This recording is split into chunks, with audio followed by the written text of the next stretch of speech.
الله أكبر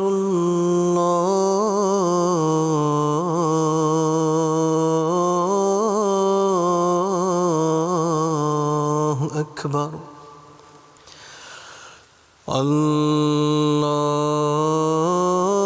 الله أكبر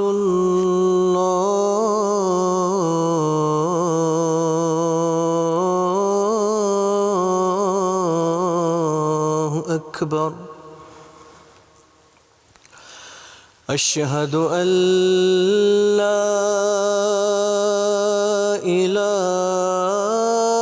إله إلا الله أشهد أن لا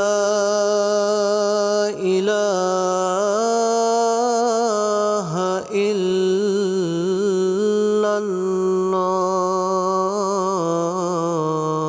الله أشهد أن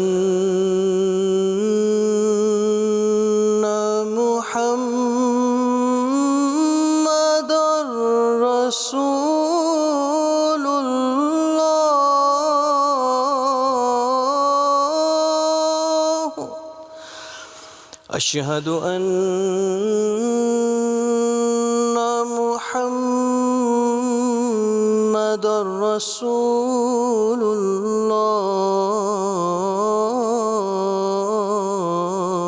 الله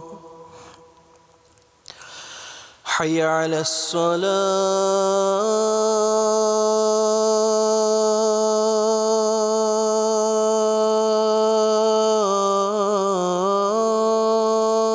الصلاة حي على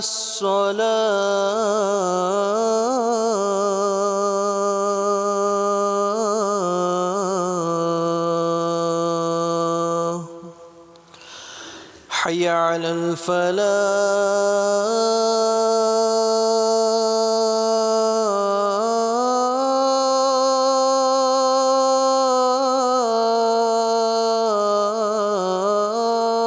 الفلاح حي على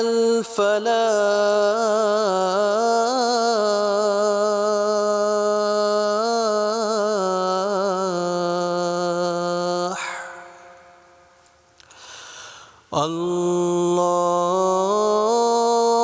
الله أكبر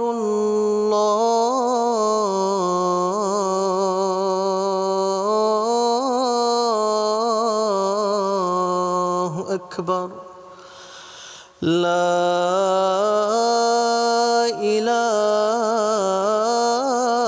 إله إلا الله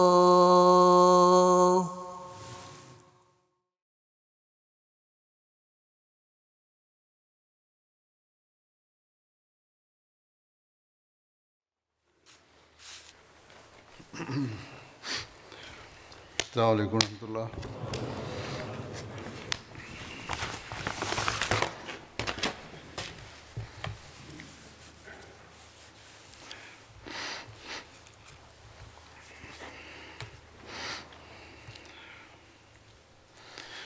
أشهد أن لا إله إلا الله وحده لا شريك له وأشهد أن محمدًا عبده ورسوله أما بعد فأعوذ بالله من الشيطان الرجيم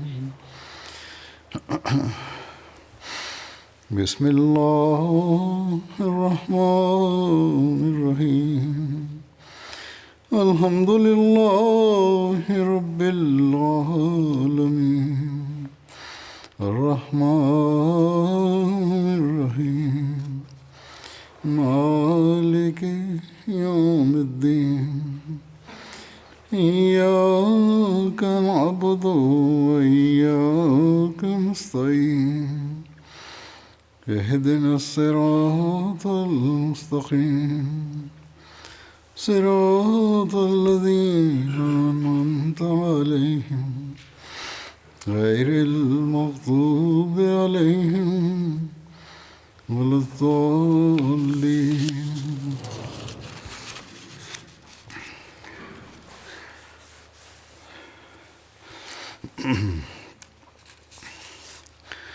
دعا سے متعلق بہت لوگ سوال کرتے ہیں. آج کل تو خاص طور پر خدا تعالیٰ اور دعا کے متعلق سوال اٹھتے ہیں.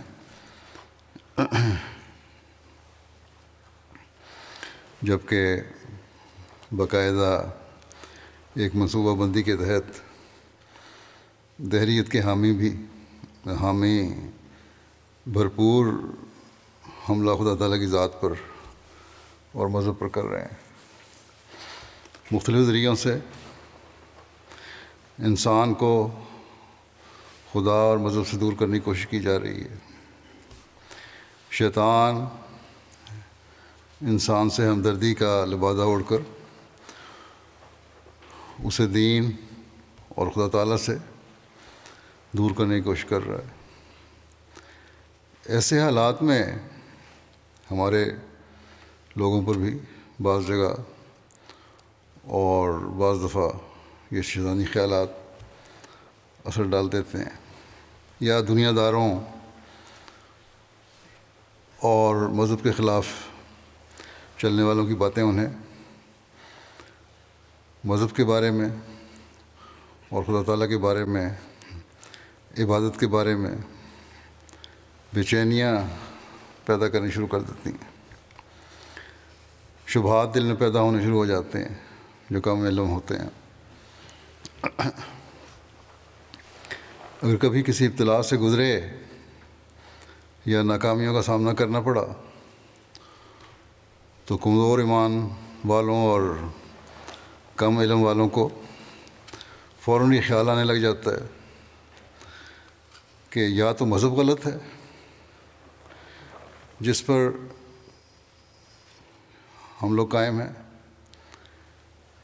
اور اصل میں اس کی کوئی حقیقت نہیں ہے، یا خدا تعالیٰ کی ذات ایسی نہیں کہ رحم کرتے ہوئے دعائیں سنیں اور ہمیں اس ابتلا اور امتحان سے نکالے، یا خدا تعالیٰ نے نعوذ باللہ ہم پر ظلم کیا ہے جو ہم اس حالت سے گزر رہے ہیں. باوجود دعاؤں کے ہماری پریشانیاں دور نہیں ہو رہی. غرض کہ اس قسم کے بہت سے سوال بعض ذہنوں میں اٹھتے ہیں، خاص طور پر ان کے جن کی نظر صرف دنیاوی چیزوں پر رہتی ہے. بعض لوگ مجھے بھی لکھ دیتے ہیں یا اپنے حالات بتاتے ہوئے سوال پوچھ رہے ہوتے ہیں، تو لگ رہا ہوتا ہے کہ ان کے دلوں میں اللہ تعالیٰ کی ذات پر وہ ایمان نہیں جو ہونا چاہیے، اور جس ماحول میں وہ رہ رہے ہیں اس میں رہتے ہوئے ذرا سا بھی ابتلا ان پر آئے تو منفی سوچیں پیدا ہو جاتی ہیں یا شکوک سر ابھارنے لگ جاتے ہیں. حالانکہ چاہیے تو یہ کہ اپنی حالتوں پر غور کریں، دیکھیں کہ ہم کس حد تک اللہ تعالیٰ کا حق ادا کرنے کی کوشش کر رہے ہیں، کس حد تک ہم اپنی عبادتوں کو سنوار کر ادا کرنے کی کوشش کر رہے ہیں، کس حد تک ہم نے اپنی دعاؤں کے معیار کو اونچا کیا ہے. اللہ تعالیٰ پر ایمان کی ہماری کیا حالت ہے؟ بہرحال آج میں دعا کے مضمون کو حضرت مسیح موعود علیہ السلام کی ارشاد کی روشنی میں بیان کروں گا. حضرت مسیح موعود علیہ السلام کی تحریرات اور ارشادات میں اس بارے میں بہت کچھ ہمیں نظر آتا ہے، لٹریچر میں موجود ہے. بہرحال چند باتیں بیان کروں گا جس سے دعا کی حقیقت، اس کے آداب، ہماری ذمہ داری، اس کی ضرورت اور اللہ تعالیٰ پر یقین کے بارے میں کچھ وضاحت ہوتی ہے، بلکہ وضاحت یقینی طور پہ ہوتی ہے۔ اس طرح توجہ دلاتے ہوئے کہ ہمیں اچھے حالات میں بھی اللہ تعالیٰ کی عبادت اور دعاؤں کی طرف توجہ رکھنی چاہیے، تاکہ مشکلات میں بھی ہماری دعائیں سنی جائیں۔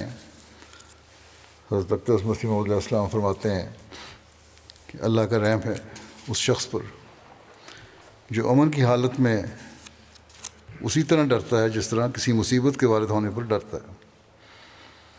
جو امن کے وقت خدا تعالیٰ کو نہیں بھلاتا، خدا تعالیٰ اسے مصیبت کے وقت نہیں بھلاتا، اور جو امن کے زمانے کو عیش میں بسر کرتا ہے اور مصیبت کے وقت دعائیں کرنے لگتا ہے تو اس کی دعائیں بھی قبول نہیں ہوتیں۔ جب عذاب الہی کا نزول ہوتا ہے تو توبہ کا دروازہ بند ہو جاتا ہے۔ بس کیا ہی سعید وہ ہے جو عذاب الہی کے نزول سے پیشتر دعا میں مصروف رہتا ہے، صدقات دیتا ہے اور امر الہی کی تعظیم اور خلق اللہ پر شفقت کرتا ہے، اپنے اعمال کو سنوار کر بجا لاتا ہے۔ یہی سعادت کے نشان ہیں۔ فرمایا درخت اپنے پھلوں سے پہچانا جاتا ہے، اسی طرح سعید اور شقی کی شناخت بھی آسان ہوتی ہے۔ بس ایک حقیقی مومن کا یہ کام ہے کہ اپنے اچھے حالات میں خدا تعالیٰ کے حق کو اور اس کی مخلوق کے حق کو کبھی نہ بھولے، اور اگر وہ یہ حق ادا کر رہا ہے تو پھر مشکلات کے دور سے خدا تعالیٰ اسے خود نکالتا ہے، اس کی دعائیں قبول کرتا ہے۔ بس یہ بنیادی نقطہ ہے کہ ہمیں کبھی اپنی عبادتوں اور دعاؤں میں سست نہیں ہونا چاہیے۔ دنیاوی مصروفیات ہمیں اللہ تعالیٰ کے حق ادا کرنے سے محروم کرنے والی نہ ہوں۔ پھر اس بات کی وضاحت فرماتے ہوئے کہ خدا تعالیٰ سے مانگتے وقت کیا حالت ہونی چاہیے اور اس کے کیا آداب ہیں، اور یہ آداب خود اللہ تعالیٰ نے ہمیں کس طرح سکھائے ہیں۔ حضرت مسیح علیہ السلام فرماتے ہیں خدا تعالیٰ سے مانگنے کے واسطے ادب کا ہونا ضروری ہے، اور عقل مند جب کوئی شے بادشاہ سے طلب کرتے ہیں تو ہمیشہ ادب کو مد نظر رکھتے ہیں۔ اسی لیے سورہ فاتحہ میں خدا تعالیٰ نے سکھایا ہے کہ کس طرح مانگا جاوے، اور اس میں سکھایا ہے کہ الحمدللہ رب العالمین، یعنی سب تعریف خدا کو ہی ہے جو رب ہے سارے جہان کا۔ سب سے پہلے اللہ تعالیٰ کی تعریف کرو۔ الرحمن ہے، یعنی بلا مانگے اور سوال کیے دینے والا ہے۔ پھر الرحیم ہے، یعنی انسان کی سچی محنت پر ثمرات حسنہ مرتب کرنے والا ہے۔ سچی محنت یہ غور کرنے والا لفظ ہے۔ رحیم ہے اللہ تعالیٰ، سچی محنت پر پھل عطا فرماتا ہے، اور سچی محنت کے معیار وہ ہیں جو اللہ تعالیٰ نے خود بیان فرمائے ہیں کہ ایک جہاد کرنا پڑتا ہے اللہ تعالیٰ کی راہ میں۔ پھر فرمایا مالک یوم الدین، جزا سزا اسی کے ہاتھ میں ہے، چاہے رکھے چاہے مارے، اور جزا سزا آخرت کی بھی اور اس دنیا کی بھی اس کے ہاتھ میں ہے۔ صرف یہ نہیں کہ آخرت کی جزا سزا، اس دنیا میں بھی جو کام ہوتے ہیں ان کے فیصلے بھی اللہ تعالیٰ کے ہاتھ میں ہیں۔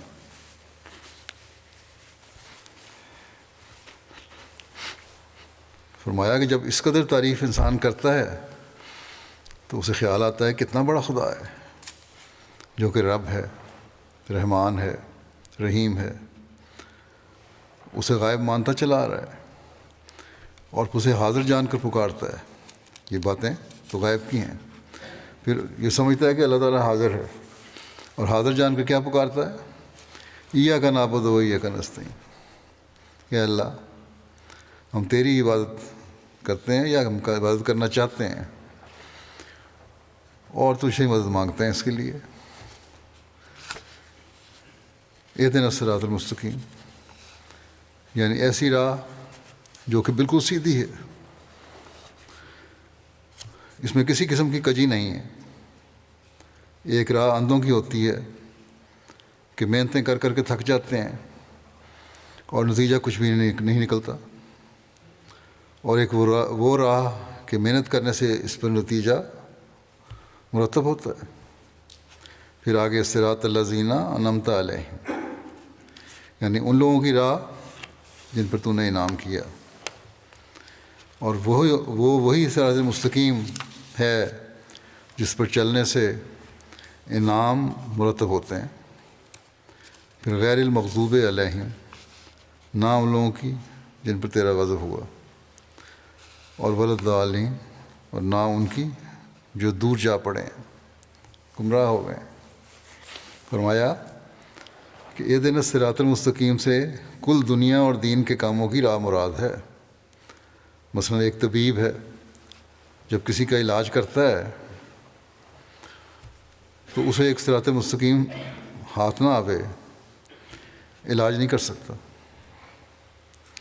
اسی طرح تمام وکیلوں اور ہر پیشہ اور علم کی ایک صراط مستقیم ہے کہ جب وہ ہاتھ آ جاتی ہے تو پھر کام آسانی سے ہو جاتا ہے۔ اس لیے دنیاوی کاموں میں بھی صراط مستقیم کی تلاش ہونی چاہیے، اور وہ اسی صورت میں ہو سکتی ہے جب اللہ تعالیٰ سے تعلق ہو۔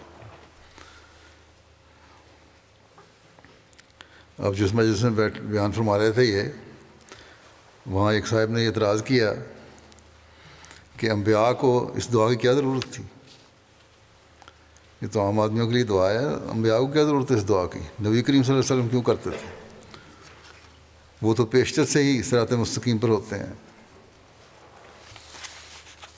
حضرت مسیح علیہ السلام نے فرمایا کہ وہ یہ دعا ترقی مراتب اور درجات کے لیے کرتے ہیں، بلکہ یہ اہدنا الصراط المستقیم تو آخرت میں مومن بھی مانگیں گے، کیونکہ جیسے اللہ تعالیٰ کی کوئی حد نہیں ہے، اسی طرح اس کے درجات اور مراتب کی ترقی کی بھی کوئی حد نہیں ہے۔ بس یہ ہیں وہ آداب جن کو سامنے رکھ کر نماز پڑھی جائے، دعا کی جائے، تو انسان ایک ایسی کیفیت میں سے گزرتا ہے جہاں اسے خدا تعالیٰ کا قرب اور اپنی حاجات بیان کرنے کا صحیح ادراک حاصل ہوتا ہے۔ پھر دعا اور اس کے آداب کے بارے میں مزید وضاحت فرماتے ہوئے فرماتے ہیں، دعا بڑی عجیب چیز ہے، مگر افسوس یہ ہے کہ نہ دعا کرانے والے آداب دعا سے واقف ہیں، اور نہ اس زمانے میں دعا کرنے والے ان طریقوں سے واقف ہیں جو قبولیت دعا کے ہوتے ہیں۔ بلکہ اصل تو یہ ہے کہ دعا کی حقیقت ہی سے بالکل اجنبیت ہو گئی ہے۔ بعض ایسے ہیں جو سرے سے منکر ہیں، اور جو دعا کے منکر تو نہیں، مگر ان کی حالت ایسی ہو گئی ہے کہ چونکہ ان کی دعائیں بوجہ آداب دعا سے ناواقفیت کے قبول نہیں ہوتی ہیں، کیونکہ دعا اپنے اصلی معنوں میں دعا ہوتی ہی نہیں۔ جو اصلی معنی ہیں دعا کے، اس طرح دعا نہیں ہوتی، اس لیے قبول نہیں ہوتی۔ اس لیے وہ منکرین دعا سے بھی گری ہوئی حالت میں ہیں ایسے لوگ۔ ان کی عملی حالت نے دوسروں کو دہریت کے قریب پہنچا دیا ہے۔ دعا کے لیے سب سے اول اس امر کی ضرورت ہے کہ دعا کرنے والا کبھی تھک کر مایوس نہ ہو جاوے، اور اللہ تعالیٰ پر سوء ظن نہ کر بیٹھے، بدظنی نہ کرے اللہ تعالیٰ پر کہ اب کچھ بھی نہیں ہوگا۔ بعض اوقات دیکھا گیا ہے کہ اس قدر دعا کی گئی کہ جب مقصد کا شگوفہ سرسبز ہونے کے قریب ہوتا ہے تو دعا کرنے والے تھک گئے ہیں، جس کا نتیجہ ناکامی اور نامرادی ہو گیا ہے۔ اور اس نامرادی نے یہاں تک برا اثر پہنچایا کہ دعا کی تاثیرات کا انکار شروع ہوا، اور رفتہ رفتہ اس درجے تک نوبت پہنچ جاتی ہے کہ پھر خدا کا بھی انکار کر بیٹھتے ہیں، دہریت غالب آ جاتی ہے، اور کہہ دیتے ہیں کہ اگر خدا ہوتا اور وہ دعاؤں کو قبول کرنے والا ہوتا تو اس قدر عرصہ دراز تک جو دعائیں کی گئیں کیوں قبول نہ ہوئیں؟ مگر ایسا خیال کرنے والا اور ٹھوکر کھانے والا انسان اگر اپنے عدم استقلال اور تلون کو سوچے تو اسے معلوم ہو جائے کہ یہ ساری نامرادیاں اس کی اپنی ہی جلد بازی اور شتاب کاری کا نتیجہ ہیں۔ پل آج یہاں کل وہاں، مستقل مزاجی کوئی نہیں، جلد بازی طبیعت میں ہے، تو وہ تو انسان کی اپنی غلطیاں ہیں۔ اگر مستقل مزاجی ہو، جلد بازی نہ ہو، ایمان مضبوط ہو، تو کبھی یہ حالت پیدا ہو ہی نہیں سکتی۔ یہ تو نتیجہ ہے اگر دعا قبول نہیں ہوئی اس جلد بازی کا۔ فرمایا جن پر خدا کی قوتوں اور طاقتوں کے متعلق بزنی اور نامراد کرنے والی مایوسی بڑھ گئی، پس کبھی تھکنا نہیں چاہیے۔ آپ نے دنیاوی مثالوں کے ساتھ دعا کرنے والے کے صبر کی مثال اس طرح دی ہے۔ فرماتے ہیں کہ دیکھو دعا کی ایسی ہی حالت ہے جیسے ایک ذمہ دار باہر جا کر اپنے کھیت میں ایک بیج بو آتا ہے۔ اب بظاہر تو یہ حالت ہے کہ اس نے اچھے بھلے اناج کو مٹی کے نیچے دبا دیا۔ اس وقت کوئی کیا سمجھ سکتا ہے کہ یہ دانہ ایک عمدہ درخت کی صورت میں نشو و نما پا کر پھل لائے گا؟ باہر کی دنیا اور خود ذمہ دار بھی نہیں دیکھ سکتا کہ یہ دانہ اندر ہی اندر زمین میں ایک پودے کی صورت اختیار کر رہا ہے، مگر حقیقت یہی ہے کہ تھوڑے دنوں کے بعد وہ دانہ گل کر اندر ہی اندر پودا بننے لگتا ہے اور تیار ہوتا رہتا ہے، یہاں تک کہ اس کا سبزہ اوپر نکل آتا ہے۔ بیج کی ایک خاص خصوصیت ہے، پہلے اس کی جڑیں نکلتی ہیں، جڑیں زمین میں پیوست ہو جاتی ہیں، پھر باہر کونپلیں نکلنی شروع ہوتی ہیں، اور دوسرے لوگ بھی اس کو دیکھ سکتے ہیں۔ اب دیکھو وہ دانہ جس وقت سے زمین کے نیچے ڈالا گیا، دراصل اسی ساتھ سے وہ پودا بننے کی تیاری کرنے لگ گیا تھا، مگر ظاہر بین نگاہ اس سے کوئی خبر نہیں رکھتی، اور اب جب کہ اس کا سبزہ باہر نکل آیا تو سب نے دیکھ لیا۔ لیکن ایک نادان بچہ اس وقت یہ نہیں سمجھ سکتا کہ اس کو اپنے وقت پر پھل لگے گا۔ اب پودا نکل آیا اور پھل لگنے کا مرحلہ باقی ہے۔ نادان بچہ یہ سمجھے گا کہ اس کو تو پھل نہیں لگ سکتا، یہ چھوٹا سا ہے، وہ یہ چاہتا ہے کہ کیوں اسی وقت اس کو پھل نہیں لگتا، مگر عقل مند ذمہ دار خوب سمجھتا ہے کہ اس کے پھل کا کون سا موقع ہے۔ وہ صبر سے اس کی نگرانی کرتا اور غور و پرداخت کرتا رہتا ہے، اور اس طرح پر وہ وقت آ جاتا ہے کہ جب اس کو پھل لگتا ہے اور وہ پک بھی جاتا ہے۔ یہی حال دعا کا ہے، اور بعینہ ہی اسی طرح دعا نشو و نما پاتی اور مثمر و ثمرات ہوتی ہے۔ جلد باز پہلے ہی تھک کر رہ جاتے ہیں، اور صبر کرنے والے معال اندیش استقلال کے ساتھ لگے رہتے ہیں۔ دور اندیش لوگ جو ہیں، نتیجے کو صبر سے دیکھنے والے لوگ جو ہیں، وہ مستقل مزاجی سے اپنے کام میں لگے رہتے ہیں، دعاؤں میں لگے رہتے ہیں، اور اپنے مقصد کو پا لیتے ہیں۔ پھر دعا کرنے والے کے صبر کے معیار کو بیان فرماتے ہوئے آپ مزید فرماتے ہیں کہ یہ سچی بات ہے کہ دعا میں بڑے بڑے مراحل اور مراتب ہیں، جن کو ناواقفیت کی وجہ سے دعا کرنے والے اپنے ہاتھ سے محروم ہو جاتے ہیں۔ ان کو ایک جلدی لگ جاتی ہے اور وہ صبر نہیں کر سکتے، حالانکہ خدا تعالیٰ کے کاموں میں ایک تدریج ہوتی ہے۔ دیکھو یہ کبھی نہیں ہوتا کہ آج انسان شادی کرے تو کل کو اس کے گھر بچہ پیدا ہو جائے، حالانکہ وہ قادر ہے، جو چاہے کر سکتا ہے، مگر جو قانون اور نظام اس نے مقرر کر دیا ہے وہ ضروری ہے۔ پہلے نباتات کی نشو و نما کی طرح کچھ پتہ ہی نہیں لگتا، پودے بوٹے جس طرح نشو و نما پاتے ہیں پہلے تو کچھ نہیں پتہ لگتا۔ انسان کی یا کسی بھی جانور کی پیدائش کے وقت، اب انسان کی مثال ہے کہ 4 مہینے تک تو کوئی یقینی بات نہیں کہہ سکتا، پھر کچھ حرکت محسوس ہونے لگتی ہے، اور پوری میعاد گزرنے پر بہت بڑی تکالیف برداشت کرنے کے بعد بچہ پیدا ہو جاتا ہے۔ ڈاکٹر بھی اب 12 ہفتے کے بعد اسکین کر کے بتاتے ہیں کچھ۔ تو بچے کا پیدا ہونا باوجود سب ماڈرن ٹیکنالوجی کے صحیح پتہ لگتا ہے ڈاکٹروں کو، اور وہی اس وقت اسکین کرتے ہیں جب 12 ہفتے گزر جاتے ہیں۔ اس زمانے میں جب آپ بیان کروا رہے ہیں اس وقت جتنی ٹیکنالوجی نہیں تھی، لیکن اس کے باوجود ایک قانون قدرت کے بارے میں آپ نے وضاحت فرمائی ہے۔ فرمایا کہ بچے کا پیدا ہونا ماں کا بھی ساتھ ہی پیدا ہونا ہوتا ہے۔ پھر جو پیدا ہوتا ہے تو ساتھ ہی یہ نہیں ہے کہ آرام سے پیدا ہو گیا، ماں کا بھی نئے سرے سے پیدا ہونا ہوتا ہے۔ مرد شاید فرمایا کہ مرد شاید ان تکالیف اور مصائب کا اندازہ نہ کر سکیں جو اس مدت حمل کے درمیان عورت کو برداشت کرنی پڑتی ہے، مگر یہ سچی بات ہے کہ عورت کی بھی ایک نئی زندگی ہوتی ہے۔ اب غور کرو کہ اولاد کے لیے پہلے ایک موت خود اس کو قبول کرنی پڑتی ہے، تب کہیں جا کر وہ اس کی خوشی دیکھتی ہے۔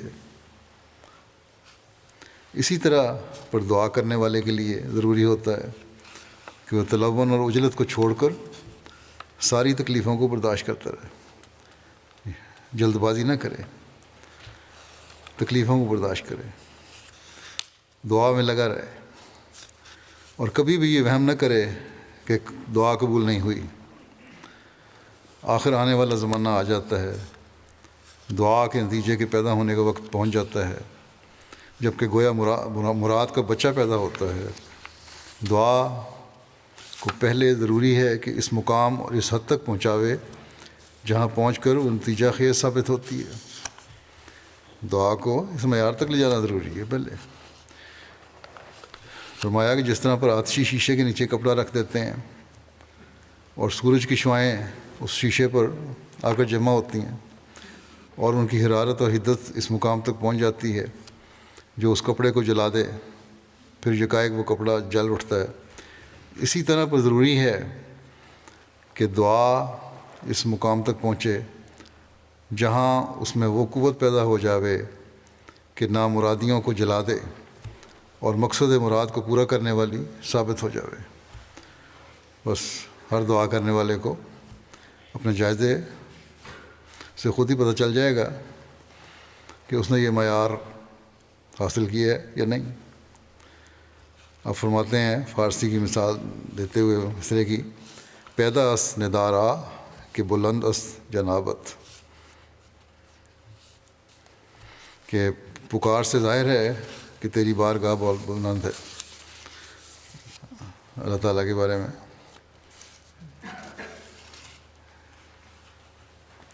فرمایا کہ مدت دراز تک انسان کو دعاؤں میں لگے رہنا پڑتا ہے، آخر خدا تعالیٰ ظاہر کر دیتا ہے۔ میں نے اپنے تجربے سے دیکھا ہے، اور گزشتہ راست بازوں کا تجربہ بھی اس پر شہادت دیتا ہے، کہ اگر کسی معاملے میں دیر تک خاموشی کرے تو کامیابی کی امید ہوتی ہے کہ دعاؤں کو مزید موقع مل رہا ہے تو اللہ تعالیٰ کامیابی عطا فرمائے گا۔ لیکن جس عمر میں جلدی جواب مل جاتا ہے، اگر کسی نے جواب نامہ ملا ہے تو پھر وہ کام ہونے والا نہیں ہوتا۔ فرمایا کہ عام طور پر ہم دنیا میں دیکھتے ہیں کہ ایک سائل جب کسی کے دروازے پر مانگنے کے لیے جاتا ہے اور نہایت اضطراب اور عاجزی سے مانگتا ہے اور کچھ دیر تک جھٹکیاں کھا کر اپنی جگہ سے نہیں ہلتا، گھر والا اس کو ڈانٹتا ہے، جھٹکیاں دیتا ہے، لیکن وہ اپنی جگہ سے نہیں ہلتا اور سوال کیے جاتا ہے، تو آخر اس کو یعنی گھر والے کو بھی کچھ شرم آئی جاتی ہے، خواہ کتنا ہی بخیل کیوں نہ ہو، پھر بھی کچھ نہ کچھ سائل کو دے ہی دیتا ہے۔ تو کیا دعا کرنے والے کے ایک معمولی سائل جتنا بھی استقلال نہیں ہونا چاہیے؟ خدا تعالیٰ جو کریم ہے اور حیا رکھتا ہے، اور جب دیکھتا ہے کہ اس کا عاجز بندہ ایک عرصے سے اس کے آستانے پر گرا ہوا ہے تو کبھی اس کا انجام بد نہیں کرتا۔ جیسے ایک حاملہ عورت 4-5 ماہ کے بعد کہے کہ اب بچہ پیدا کیوں نہیں ہوتا، اور اس خواہش میں کوئی مثبت دوائی کھا لے، تو اس وقت کیا بچہ پیدا ہوگا؟ ضائع ہو جائے گا بچہ، یا ایک مایوسی بخش حالت میں وہ خود مبتلا ہو جائے گی۔ اسی طرح جو شخص قبل از وقت جلدی کرتا ہے وہ نقصان ہی اٹھاتا ہے، اور نہ نیا نقصان اٹھاتا ہے بلکہ ایمان کو بھی صدمہ پہنچ جاتا ہے۔ بعض ایسی حالت میں دہریہ ہو جاتے ہیں۔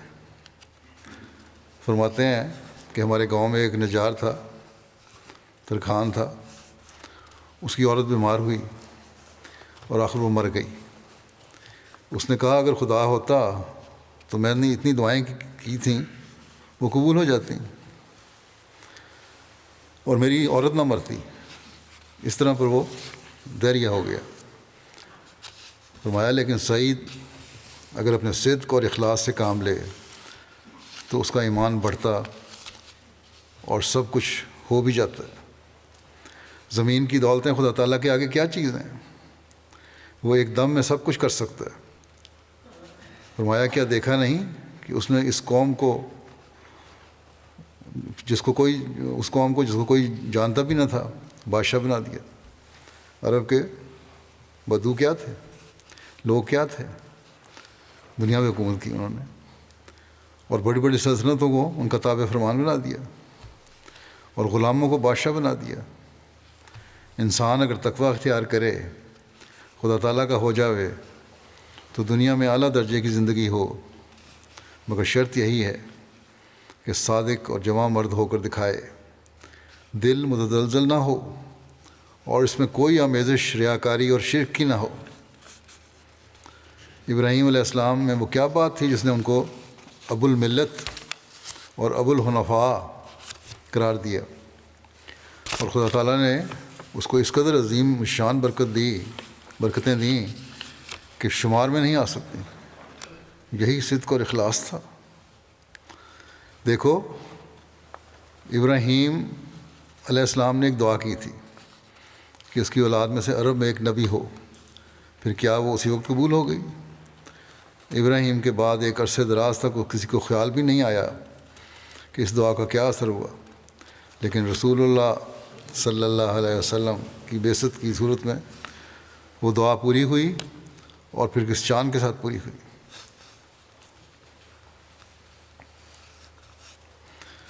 بس جیسا کہ پہلے بیان ہو چکا ہے، صرف تکلیف میں انسان دعائیں نہ کرے، بلکہ اللہ تعالیٰ نے جب کشائش دی ہو، آسائشیں دی ہوں، تب بھی دعائیں کرتے رہنا چاہیے۔ اس بات کی وضاحت فرماتے ہوئے کہ دعا کی قبولیت کے لیے جسم اور روح کا آپس میں تعلق ہونا چاہیے، اور کیسا تعلق ہونا چاہیے؟ حضرت مسیح علیہ السلام فرماتے ہیں ظاہری نماز اور روزہ اگر اس کے ساتھ اخلاص اور صدق نہ ہو، کوئی خوبی اپنے اندر نہیں رکھتا۔ آئے نمازیں پڑھ لیں، روح نہیں پگھل رہی تو پھر کوئی فائدہ نہیں۔ جوگی اور سنیاسی بھی اپنی جگہ بڑی بڑی ریاستیں کرتے ہیں۔ اکثر دیکھا جاتا ہے کہ ان میں سے بعض اپنے ہاتھ تک سکھا دیتے ہیں۔ ہاتھ کھڑا کیا اور کھڑا ہی رکھا کئی دن، اور ہاتھ سوکھ جاتا ہے۔ بڑی بڑی مشقتیں اٹھاتے ہیں اور اپنے آپ کو مشکلات اور مصائب میں ڈالتے ہیں، لیکن کیا یہ تکالیف ان کو کوئی نور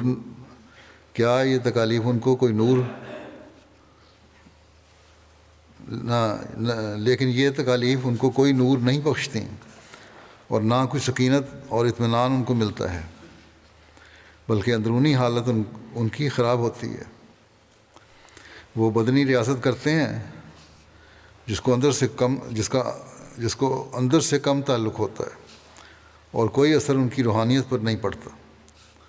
کرتے تو دکھا سکتے ہیں، ظاہری طور پر مشقتیں بھی کر لیتے ہیں، بڑے بڑے فاقے بھی کر لیتے ہیں، تکلیفیں بھی برداشت کر لیتے ہیں، لیکن روحانیت کے نمونے نہیں وہ دکھا سکتے۔ اس لیے قرآن شریف میں اللہ تعالیٰ نے یہ فرمایا ہے کہ لن ینال اللہ لحومها ولا دماؤها ولکن ینالہ التقوی منکم، یعنی اللہ تعالیٰ کو تمہاری قربانیوں کا گوشت اور خون نہیں پہنچتا بلکہ تقویٰ پہنچتا ہے۔ حقیقت میں خدا تعالیٰ پوسٹ کو پسند نہیں کرتا بلکہ وہ مغز چاہتا ہے۔ اب سوال یہ ہوتا ہے کہ اگر گوشت اور خون نہیں پہنچتا بلکہ تقویٰ پہنچتا ہے تو پھر قربانی کرنے کی کیا ضرورت ہے؟ اس طرح پر نماز روزہ اگر روح کا ہے تو پھر ظاہر کی کیا ضرورت ہے؟ دل میں بیٹھے بیٹھے نماز پڑھ لی، دعائیں کر لیں، رو لیے، اللہ تعالیٰ کے آگے فریاد کر لی، جس طرح پہلے بار مذاہب میں تھا۔ مختلف نمازوں کی جو حالتیں ہیں، قیام ہے، رکوع ہے، سجدہ ہے، اس کی کیا ضرورت ہے؟ تو فرمایا اس کا جواب یہی ہے کہ یہ بالکل پکی بات ہے کہ جو لوگ جسم سے خدمت لینا چھوڑ دیتے ہیں ان کو روح نہیں مانتی، اور ان میں وہ نیاز مندی اور عبودیت پیدا نہیں ہو سکتی جو اصل مقصد ہے۔ جو صرف جسم سے کام لیتے ہیں اور جو صرف جسم سے کام لیتے ہیں، روح کو اس میں شریک نہیں کرتے، وہ بھی خطرناک غلطی میں مبتلا ہوتے ہیں۔ اور یہ جوگی اسی قسم کے ہیں جو اپنے جسموں سے تو کام لیتے ہیں، روح سے ان کا کوئی تعلق نہیں ہوتا۔ روح اور جسم کا باہم خدا تعالیٰ نے ایک تعلق رکھا ہوا ہے، اور جسم کا اثر روح پر پڑتا ہے۔ مثلا اگر ایک شخص تکلف سے رونا چاہے تو آخر اس کو رونا آ ہی جائے گا، اور ایسا ہی جو تکلف سے ہنسنا چاہے اسے ہنسی آ ہی جائے گی۔ اسی طرح پر نماز کی جس قدر حالتیں جسم پر وارد ہوتی ہیں، مثلا کھڑا ہونا یا رکوع کرنا، اس کے ساتھ ہی روح پر بھی اثر پڑتا ہے، اور جس قدر جسم میں نیاز مندی کی حالت دکھاتا ہے اسی قدر روح میں پیدا ہوتی ہے۔ جس قدر عاجزی ہوتی ہے، نیاز مندی ہوتی ہے، وہ روح میں بھی پیدا ہوتی ہے۔ اگرچہ خدا میرے سجدے کو قبول نہیں کرتا، اگر صرف سجدہ کر دیا اور اس میں کوئی عاجزی نہیں، عجز نہیں، نیاز مندی نہیں، روح اس کا ساتھ نہیں دے رہی، تو اللہ تعالیٰ اس سجدے کو قبول نہیں کرتا۔ مگر سجدے کو روح کے ساتھ ایک تعلق ہے، اس لیے نماز میں آخری مقام سجدے کا ہے۔ جب انسان نیاز بندی کے انتہائی مقام پر پہنچتا ہے تو اس وقت وہ سجدہ ہی کرنا چاہتا ہے۔ فطری بات ہے، وہ انتہائی عجز کی حالت دکھانا چاہتا ہے، جھک گئے، سجدہ میں چلے گئے۔ فرماتے ہیں جانوروں تک میں بھی یہ حالت مشاہدہ کی جاتی ہے۔ کتے بھی جب اپنے مالک سے محبت کرتے ہیں تو آ کر اس کے پاؤں پر اپنا سر رکھ دیتے ہیں اور اپنی محبت کے تعلق کا اظہار سجدے کی صورت میں کرتے ہیں۔ اس سے صاف پایا جاتا ہے کہ جسم کو روح کے ساتھ خاص تعلق ہے۔ ایسا ہی روح کی حالتوں کا اثر جسم پر نمودار ہو جاتا ہے۔ جب روح غمناک ہو تو جسم پر بھی اس کے آثار ظاہر ہوتے ہیں، اور آنسو اور پژمردگی ظاہر ہوتی ہے، طبیعت بجھی سے آنے لگتی ہے۔ اگر روح میں غم ہے، کوئی انسان کے دل کے اندر کوئی غم ہے تو جسم بھی تھکا تھکا لگتا ہے، بجھی طبیعت رکھتی ہے، دوسروں کو بھی ظاہر ہو جاتا ہے کہ اس کی حالت کیا بن رہی ہے۔ کسی مجلس میں بیٹھنے کو دل نہیں کرتا، بیٹھے ہوں تو لوگ پوچھ رہے ہوتے ہیں کیا ہوا۔ فرمایا کہ اگر روح اور جسم کا باہم تعلق نہیں تو ایسا کیوں ہوتا ہے؟ دوران خون بھی قلب کا ایک کام ہے، مگر اس میں بھی شک نہیں کہ قلب آبپاشی جسم کے لیے ایک انجن ہے۔ خون چلتا ہے دل کے ذریعے سے، لیکن ایک انجن کے طور پہ چل رہا ہے دل۔ اس کے بست اور قبض سے سب کچھ ہوتا ہے۔ دل کا جو پمپ کرنا ہے اسی سے سب کچھ ہو رہا ہوتا ہے۔ غرض جسمانی اور روحانی سلسلے دونوں برابر چلتے ہیں۔ کبھی دل پھیلتا ہے پھر سکڑتا ہے، پھیلتا ہے سکڑتا ہے، وہی جو جسمانی نظام کو چلاتا ہے، خون کی گردش اس سے ہوتی ہے۔ کہتے ہیں جو جسمانی اور روحانی سلسلے بھی اسی طرح چلتے ہیں برابر۔ روح میں جب عاجزی پیدا ہو جاتی ہے پھر جسم میں پیدا ہو جاتی ہے۔ اس لیے جب روح میں واقعہ میں عاجزی اور نیاز مندی ہو تو جسم میں اس کے آثار خود بخود ظاہر ہو جاتے ہیں، اور ایسا ہی جسم میں ایک الگ اثر پڑتا ہے تو روح بھی اس سے متاثر ہو ہی جاتی ہے۔ اس لیے ضروری ہے کہ جب خدا تعالیٰ کے حضور نماز میں کھڑے ہو تو چاہیے کہ اپنے وجود سے عاجزی اور ارادت مندی کا اظہار کرو، اگرچہ اس وقت یہ ایک قسم کا نفاق ہوتا ہے۔ اگر یہ تو نفاق ہے نا کہ دل نہیں چاہ رہا، لیکن پھر بھی زبردستی عاجزی کا اظہار کرو، لیکن کرنا ہے، کیونکہ رفتہ رفتہ اس کا اثر دائمی ہو جاتا ہے، عادت پڑ جاتی ہے، اور پھر روح اور جسم دونوں ایک ساتھ کام کرنا شروع کر دیتے ہیں۔ اور فرمایا اور واقعی روح میں وہ نیاز مندی اور فروتنی پیدا ہونے لگتی ہے، اور جب یہ حالت پیدا ہونی شروع ہوتی ہے تو انسان کو نماز میں پھر لذت بھی آنے لگتی ہے۔ صرف اپنے مطلب کے لیے وہ خدا تعالیٰ کے حضور نہیں چاہتا، بلکہ خدا تعالیٰ سے تعلق اور محبت میں نمازوں کی طرف توجہ کرتا ہے۔ پھر مزید وضاحت فرماتے ہوئے آپ فرماتے ہیں بعض لوگ کہتے ہیں کہ ہم کو نمازوں میں لذت نہیں آتی، مگر وہ نہیں جانتے کہ لذت اپنے اختیار میں نہیں ہے، اور لذت کا معیار بھی الگ ہے۔ ایسا ہوتا ہے کہ ایک شخص اشد درجے کی تکلیف میں مبتلا ہوتا ہے، مگر وہ اس تکلیف کو بھی لذت ہی سمجھ لیتا ہے۔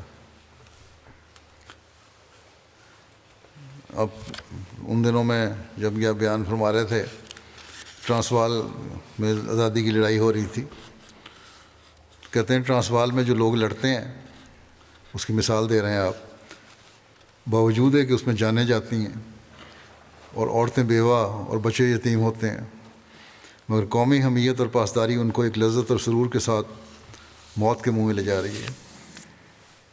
قوم کے لیے وہ قربانی کر رہے ہیں، ان کی قومی حمیت اور پاسداری موت کے منہ میں خوشی کے ساتھ لے جاتی ہے۔ ادھر قوم ان کی محنتوں اور جاں فشانیوں کی قدر کر رہی ہے، جبکہ اغراض قومی متحد ہیں۔ اغراض تو ایک ہی ہیں، ایک فریق قربانیاں کر رہا ہے اور دوسرے ان کو انکریج کر رہے ہیں، ان کی قدر کر رہے ہیں۔ پھر ان کی محنتوں کی قدر کیوں ہوتی ہے؟ ان کے دکھ اور تکالیف کی وجہ سے، کیونکہ وہ دکھ اٹھا رہے ہیں اس لیے ان کی قدر ہوتی ہے۔ ان کی محنت اور جافشانی کے باعث ان کی قدر ہوتی ہے، جو آزادی حاصل کرنے کے لیے تکلیفیں اٹھا رہے ہیں۔ غرض ساری لذت اور راحت دکھ کے بعد آتی ہے، اسی لیے قرآن شریف میں یہ قاعدہ بتایا ہے کہ ان مع العسر یسرا، اگر کسی راحت سے پہلے تکلیف نہیں تو راحت ہی نہیں رہتی۔ اسی طرح پر جو لوگ کہتے ہیں کہ ہم کو عبادت میں لذت نہیں آتی، ان کو پہلے اپنی جگہ سوچ لینا ضروری ہے کہ وہ عبادت کے لیے کس قدر دکھ اور تکالیف اٹھاتے ہیں۔ لذت نہیں آتی تو پہلے دیکھیں، سوچیں کہ تکلیف اٹھائی انہوں نے کوئی عبادت کے لیے۔ جس قدر دکھ اور تکالیف انسان اٹھائے گا وہی تبدیل صورت کے بعد لذت ہو جاتا ہے۔ فرمایا کہ میری مراد ان دکھوں سے نہیں کہ انسان اپنے آپ کو بے جا مشقتوں میں ڈالے اور مالا یطاق تکالیف اٹھانے کا دعویٰ کرے، بلکہ مراد یہ ہے کہ وقت پہ نمازوں کی طرف کی پورے ان کے جس کے جو لوازمات ہیں اس کے ساتھ تیاری کر کے ادا کرنے کی کوشش کرے، اور نیند کو بھی قربان کرے، اور اپنے کاروباروں کو بھی قربان کرے، اور وقت پہ نماز ادا کرنے کی کوشش کرے، اللہ تعالیٰ کا خوف دل میں پیدا کرے۔ بعض لوگ ایسے بھی ہیں جو خود تو کسی قسم تکلیف اٹھاتے نہیں یا اٹھانا نہیں چاہتے، اور سمجھتے ہیں کہ دوسروں سے دعا کروا کر ان کے مسائل حل ہو جائیں گے۔ پوچھو ان سے، بعض دفعہ تو یہ جواب ہوتا ہے کہ 5 نمازیں بھی باقاعدگی سے نہیں پڑھتے۔ ایک دفعہ ایک بیٹے نے اپنے باپ کے لیے حضرت مسیح علیہ السلام کو دعا کی غرض سے کہا، اور یہ دعا کسی ذاتی غرض کے لیے نہیں تھی بلکہ اس کے دین کے لیے تھی۔ اس پر حضرت مسیح علیہ السلام نے فرمایا کہ توجہ سے تم دعا کرو، تم خود توجہ سے دعا کرو۔ باپ کی دعا جس طرح بیٹے کے لیے قبول ہوتی ہے اور بیٹے کی باپ کے واسطے قبول ہوا کرتی ہے۔ فرمایا اگر آپ بھی توجہ سے دعا کریں، اس شخص کو فرما رہے ہیں آپ کہ اگر آپ بھی توجہ سے دعا کریں تو اس وقت ہماری دعا کا بھی اثر ہوگا۔ خود دعا کرو گے تو پھر میری دعاؤں کا اثر ہوگا، نہیں تو کوئی نہیں ہوگا۔ بس دعائیں کروانے والے صرف دوسروں کی دعاؤں پر انحصار نہ کریں بلکہ خود بھی توجہ سے دعا کریں۔ عبادت میں لذت کے حاصل کرنے کے طریقے کے بارے میں بیان فرماتے ہوئے مزید فرماتے ہیں کہ یاد رکھو کہ جب انسان خدا تعالیٰ کے لیے اپنے محبوب چیزوں کو جو خدا کی نظر میں مکروہ اور اس کے منشا کے مخالف ہوتی ہیں چھوڑ کر اپنے آپ کو تکالیف میں ڈالتا ہے تو ایسی تکالیف اٹھانے والے جسم کا اثر روح پر بھی پڑتا ہے۔ کیا تکلیف اٹھانی ہے؟ پہلے آیا تھا نا کہ تکلیف اٹھانی چاہیے۔ وہ کس قسم کی تکلیفیں؟ جو مکروہ چیزیں ہیں، جو اللہ کی منشا کے مخالف ہیں، ان کو چھوڑو۔ ان سے تکلیف بھی پہنچتی ہے اور چھوڑنے سے تو چھوڑو۔ تو ایسی تکالیف اٹھانے سے والے جسم کا اثر روح پر پڑتا ہے اور وہ بھی اس سے متاثر ہو کر ساتھ ہی ساتھ اپنی تبدیلی میں لگتی ہے، یہاں تک کہ کامل نیاز مندی کے ساتھ آستانہ الوہیت پر بے اختیار ہو کر گر پڑتی ہے۔ اس طرح جب تکلیفیں اٹھاؤ گے، اللہ کی خاطر چھوڑو گے بعض چیزوں کو، تو روح پر اس کا اثر ہوگا، اور جب روح پر اس کا اثر ہوگا تو نمازوں میں، سجدے میں، رکوع میں وہ روح اللہ تعالیٰ کے حضور گرے گی۔ یہ طریقہ ہے عبادت میں لذت حاصل کرنے کا۔ فرمایا تم نے دیکھا ہوگا کہ بہت سے لوگ ہیں جو عبادت میں لذت کا یہ طریق سمجھتے ہیں کہ کچھ گیت گا لیے یا باجے بجا لیے اور یہی اس کی عبادت ہوگی۔ آنکھیں بند کر کے مراقبے میں چلے گئے تو سمجھتے ہیں یہی عبادت ہو گئی، یا گیت سن لیے وہی عبادت ہو گئی۔ فرمایا اس سے دھوکہ مت کھاؤ۔ یہ باتیں نفس کی لذت کا باعث تو ہوں مگر روح کے لیے ان میں لذت کی کوئی چیز نہیں۔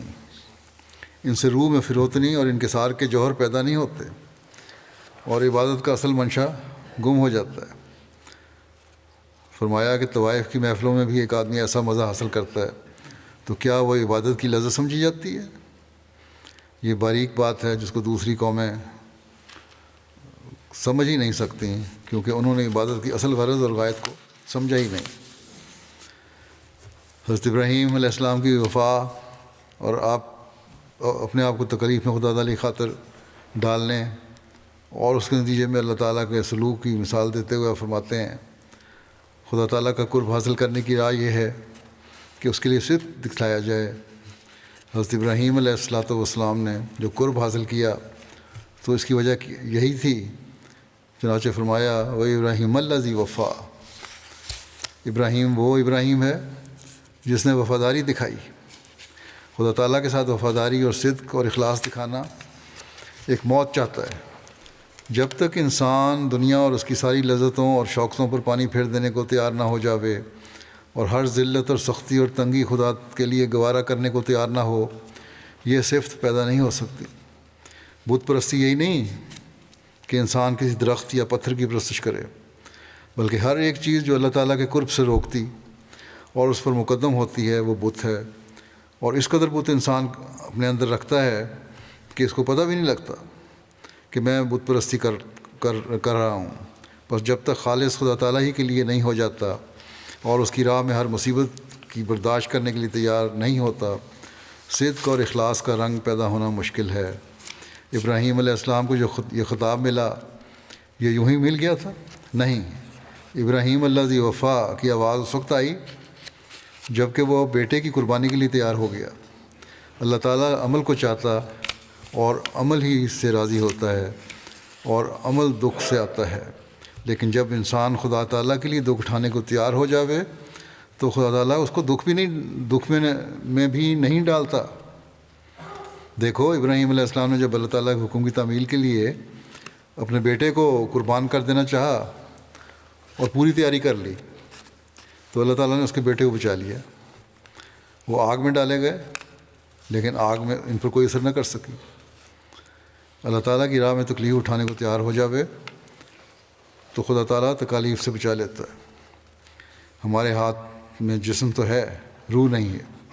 فرمایا ہمارے ہاتھ میں جسم تو ہے، روح نہیں، لیکن اس میں کوئی شک نہیں کہ روح کا تعلق جسم سے ہے اور جسمانی امور کا اثر روح پر ضرور ہوتا ہے۔ اس لیے یہ کبھی خیال نہ کرنا چاہیے کہ جسم سے روح پر کوئی اثر نہیں پڑتا۔ جس قدر اعمال انسان سے ہوتے ہیں وہ اسی مرکب صورت سے ہوتے ہیں یعنی جسم اور روح دونوں کو ملانے سے۔ الگ جسم یا اکیلی روح کوئی نیک یا بد عمل نہیں کرتی۔ یہی وجہ ہے کہ جزا سزا بھی دونوں کو متعلقات کا لحاظ، جزا سزا میں بھی دونوں کے متعلقات کا لحاظ رکھا گیا ہے۔ بعض لوگ اسی راز کو نہ سمجھنے کی وجہ سے اعتراض کر دیتے ہیں کہ مسلمانوں کو بہشت جسمانی ہے، حالانکہ وہ اتنا نہیں جانتے کہ جب اعمال کے صدور میں جسم ساتھ تھا تو جزا کے وقت الگ کیوں کیا جاوے۔ غرض یہ ہے کہ اسلام نے ان دونوں طریقوں کو جو افراط اور تفریط کے ہیں چھوڑ کر اعتدال کی راہ بتائی ہے۔ یہ دونوں خطرناک باتیں ہیں، ان سے پرہیز کرنا چاہیے۔ مجرد تہذیب جسم سے کچھ نہیں بنتا، اور محض آرام طلبی سے بھی کوئی نتیجہ پیدا نہیں ہوتا۔ مشکلات میں ڈالنے سے جسم کو یہ کچھ نہیں بنتا، اور صرف آرام طلبی اگر کرو گے تو پھر بھی کوئی فائدہ نہیں ہوگا۔ روح اور جسم کو ملانا ضروری ہے۔ دعا کے زمانے میں بھی ابتلا آتے ہیں۔ حضرت مسیح علیہ السلام حضرت موسیٰ کی قوم کی مثال دیتے ہوئے کہ کس طرح ان پر ابتلا آئے اور لمبے ہوئے، فرماتے ہیں کہ ہر ایک کام کے لیے زمانہ ہوتا ہے، اور سعید اس کا انتظار کرتے ہیں۔ جو انتظار نہیں کرتا اور چشم زدن میں چاہتا ہے کہ اس کا نتیجہ نکل آوے، وہ جلد باز ہوتا ہے اور بامراد نہیں ہو سکتا۔ میرے نزدیک یہ بھی ممکن ہے اور ہوتا ہے کہ دعا کے زمانے میں ابتلا کے طور پر اور بھی ابتلا آ جاتے ہیں۔ جیسے حضرت موسیٰ علیہ السلام جب بنی اسرائیل کو فرعون کی غلامی سے نجات دلانے کے لیے آئے تو ان کو پہلے مصر میں فرعون نے یہ کام دیا ہوا تھا کہ وہ آدھا دن اینٹیں پتھا کریں اور آدھا دن اپنا کام کیا کریں۔ آدھا دن کی چھٹی ہوتی تھی ان کو، آدھا دن فرعون کا کام کرنا تھا۔ لیکن جب حضرت موسیٰ علیہ السلام نے ان کو نجات دلانے کی کوشش کی تو پھر شریروں کی شرارت سے بنی اسرائیل کا کام بڑھا دیا گیا۔ سزا کے طور پر کیا ہوا، انہیں حکم ملا کہ آدھا دن تم اینٹیں پتھا کرو اور آدھا دن گھاس لایا کرو۔ وہ فرعون کے کام ہی ہوں گے، اپنے لیے کوئی وقت نہیں تھا ان کے پاس۔ حضرت موسیٰ کو جب یہ حکم ملا اور انہوں نے بنی اسرائیل کو سنایا تو بڑے ناراض ہوئے قوم ان کی، اور کہا کہ موسیٰ، خدا تم کو وہ دکھ دے جو ہم کو ملا ہے۔ اور بھی انہوں نے موسیٰ علیہ السلام کو بددعائیں دیں، مگر موسیٰ علیہ السلام نے ان کو یہی کہا کہ تم صبر کرو۔ تو رات میں یہ سارا قصہ لکھا ہے کہ جو موسیٰ علیہ السلام انہیں تسلی دیتے تھے وہ اور بھی برف افروختہ ہوتے تھے اور بھی غصے میں آتے تھے۔ آخر یہ ہوا کہ مصر سے بھاگ نکلنے کی تجویز کی گئی، وہاں سے ہجرت کرنے کی تجویز ہوئی، اور مصر والوں کے کپڑے اور برتن وغیرہ جو لیے تھے وہ ساتھ ہی لے آئے، جو کچھ انہیں ملا تھا وہ بھی ساتھ لے لیا۔ جب حضرت موسیٰ علیہ السلام قوم کو لے کر نکل آئے تو فرعون نے اپنے لشکر کو لے کر ان کا تعاقب کیا۔ بنی اسرائیل نے جب دیکھا کہ فرعونیوں کا لشکر ان کے قریب ہے تو بڑے ہی مضطرب ہوئے۔ چنانچہ قرآن شریف میں لکھا ہے کہ اس وقت تو چلائے اور کہا انا لمدرکون، کہ اے موسیٰ ہم تو پکڑے گئے۔ مگر موسیٰ علیہ السلام نے جو نبوت کی آنکھ سے انجام کو دیکھتے تھے انہیں یہی جواب دیا، کلا انا معایا ربی سیہدین، ہرگز نہیں، میرا رب میرے ساتھ ہے۔ تو رات میں لکھا ہے کہ انہوں نے یہ بھی کہا کہ کیا مصر میں ہمارے لیے قبریں نہ تھیں؟ اور یہ اضطراب اس وجہ سے پیدا ہوا کہ پیچھے فرعون کا لشکر اور آگے دریائے نیل تھا۔ وہ کہہ رہے تھے اگر مصر میں ہم رہتے تو وہاں بھی تو مرنا تھا، دفن ہو جاتے وہاں بھی۔ یہ تو اب بڑی مشکل میں آ گیا کہ آگے دریا ہے اور پیچھے فوج ہے جو ہمیں قتل و غارت کرے گی ساروں کو۔ بڑے پریشان تھے۔ فرمایا کہ وہ دیکھتے تھے کہ نہ پیچھے جا کر بچ سکتے ہیں نہ آگے جا کر، مگر اللہ تعالیٰ قادر و مقتدر خدا ہے۔ دریائے نیل میں سے انہیں راستہ مل گیا اور سارے بنی اسرائیل آرام کے ساتھ پار ہو گئے، مگر فرعونیوں کا لشکر غرق ہو گیا۔ یہ عظیم الشان معجزہ تھا جو ایسے وقت پر اللہ تعالیٰ نے ان کے لیے راہ پیدا کر دی، اور یہی متقی کے ساتھ ہوتا ہے کہ ہر ضیق سے، ہر تنگی سے اسے نجات اور راہ ملتی ہے۔ یجعل اللہ مخرجا، غرض ایسا ہوتا ہے کہ دعا اور اس کی قبولیت کے زمانے کے درمیان اوقات میں بسا اوقات ابتلا پر ابتلا آتے ہیں، اور ایسے ایسے ابتلا بھی آ جاتے ہیں جو کمر توڑ دیتے ہیں، مگر مستقل مزاج سعید الفطرت ان ابتلاؤں اور مشکلات میں بھی اپنے رب کی عنایتوں کی خوشبو سونگھتا ہے اور فراست کی نظر سے دیکھتا ہے کہ اس کے بعد نصرت آتی ہے۔ ان ابتلاؤں کے آنے میں ایک سر یہ بھی ہوتا ہے کہ دعا کے لیے جوش بڑھتا ہے، کیونکہ جس قدر اضطرار اور اضطراب بڑھتا جاوے گا اسی قدر روح میں گدازش ہوتی جائے گی، اور یہ دعا کی قبولیت کے اسباب میں سے ہے۔ گزارش پیدا ہونا، رکت پیدا ہونا اور توجہ پیدا ہونا دعاؤں کی طرف، یہ اس بات کی دلیل ہے کہ اللہ تعالیٰ قبول کرنا چاہتا ہے دعائیں، بس کبھی گھبرانا نہیں چاہیے اور بے صبری اور بے قراری سے اپنے اللہ پر بزدل نہیں ہونا چاہیے۔ یہ کبھی بھی خیال کرنا نہیں چاہیے کہ میری دعا قبول نہ ہوگی یا نہیں ہوتی۔ ایسا وہم، فرمایا کہ ایسا وہم اللہ تعالیٰ کی اس صفت سے انکار ہو جاتا ہے کہ وہ دعائیں قبول فرمانے والا ہے۔ اگر ایسی صورت پیدا ہو جائے اللہ تعالیٰ کے خلاف، تو پھر دہریت کی طرف قدم اٹھتے ہیں، اور آج کل تمام توجہ مذہب اور خدا تعالیٰ کے مخالفین کی، جیسا کہ میں نے کہا، اس طرف ہے کہ یہ دلوں میں ڈالا جائے کہ خدا تعالیٰ نے تمہیں کیا دیا، مذہب کا کیا فائدہ ہے، مذہب سست بناتا ہے، مذہب خیالی باتیں ذہنوں میں پیدا کرتا ہے۔ اور ایسے وقت میں ہر احمدی کا یہ کام ہے کہ اللہ تعالیٰ سے پختہ تعلق پیدا کرے، وقتی اور ضرورت کے وقت تعلق نہ ہو اور عبادت نہ ہو صرف، بلکہ سکون کے حالات میں، آسائش کے حالات میں بھی اللہ تعالیٰ سے تعلق ہو اور اپنی عبادتوں کی حفاظت ہو اور دعاؤں پر یقین ہو۔ اور بس یہی ایک احمدی کی ذمہ داری ہے، اور یہی بیت کا حق ادا کرنا ہے۔ حضرت اقدس مسیح موعود علیہ السلام فرماتے ہیں کہ ہماری جماعت کے لیے اس بات کی ضرورت ہے کہ ان کا ایمان بڑھے، خدا تعالیٰ پر سچا یقین اور معرفت پیدا ہو، نیک اعمال میں سستی اور کسل نہ ہو، کیونکہ اگر سستی ہو تو پھر وضو کرنا بھی ایک مصیبت معلوم ہوتا ہے۔ چاہے جائے کہ وہ تہجد پڑھے، تہجد کے لیے اٹھنا تو بڑی بات ہے، عام نمازوں کے لیے وضو کرنا بھی مشکل لگتا ہے۔ فرمایا اگر اعمال صالحہ کی قوت پیدا نہ ہو اور مسابقت الی الخیرات کے لیے جوش نہ ہو، نیکیوں میں بڑھنے کے لیے جوش نہیں ہے اگر تمہارے اندر، تو پھر ہمارے ساتھ تعلق پیدا کرنا بے فائدہ ہے۔ بس بڑی فکر کے ساتھ ہمیں اپنا تعلق اللہ تعالیٰ سے بڑھانے کی کوشش کرنی چاہیے، اور جب یہ حقیقی تعلق ہوگا تو دعاؤں کی قبولیت کے نظارے بھی ہم دیکھیں گے۔ اللہ تعالیٰ ہمیں اس کی توفیق بھی عطا فرمائے۔ ان دنوں میں خاص طور پر پاکستان کے احمدیوں کے لیے بہت دعا کریں، وہاں مشکلات زیادہ سے زیادہ پیدا کرنے کی کوشش کی جا رہی ہے احمدیوں کے لیے۔ اسی طرح الجزائر کے احمدیوں کے لیے بھی دعا کریں، وہاں بھی دوبارہ آج کل ان کو وبال آیا ہوا ہے، مشکلات پیدا کر رہے ہیں۔ اللہ تعالیٰ اسی طرح دوسری جگہوں پہ بھی جہاں جہاں احمدیوں کو مشکلات ہیں، اللہ تعالیٰ ہر جگہ ہر احمدی کو محفوظ رکھے، ہر پریشانی سے بچائے اور دشمن کو خائب و خاسر کرے۔